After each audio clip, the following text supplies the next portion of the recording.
गडावर आहे आणि तुम्हाला दाखवतो हा व्ह्यू कुठून चालतोय मी.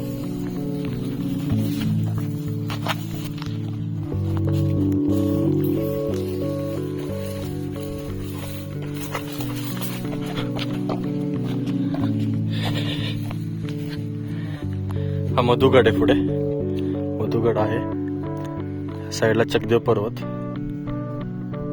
इकडे आपलं कास पठार आणि या साईडला आहे महाबळेश्वर आणि हा समोर नाव आहे प्रतापगड.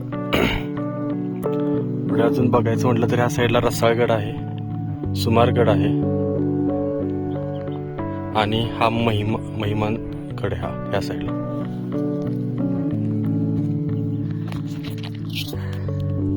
हेच बघायला होतो. हा पूर्ण प्रवास झालेला आहे. आता उतरणार आहे आम्ही या बेस विलेजला. इथून बेस विलेज पासून आपल्या सातार मार्गे जाणार.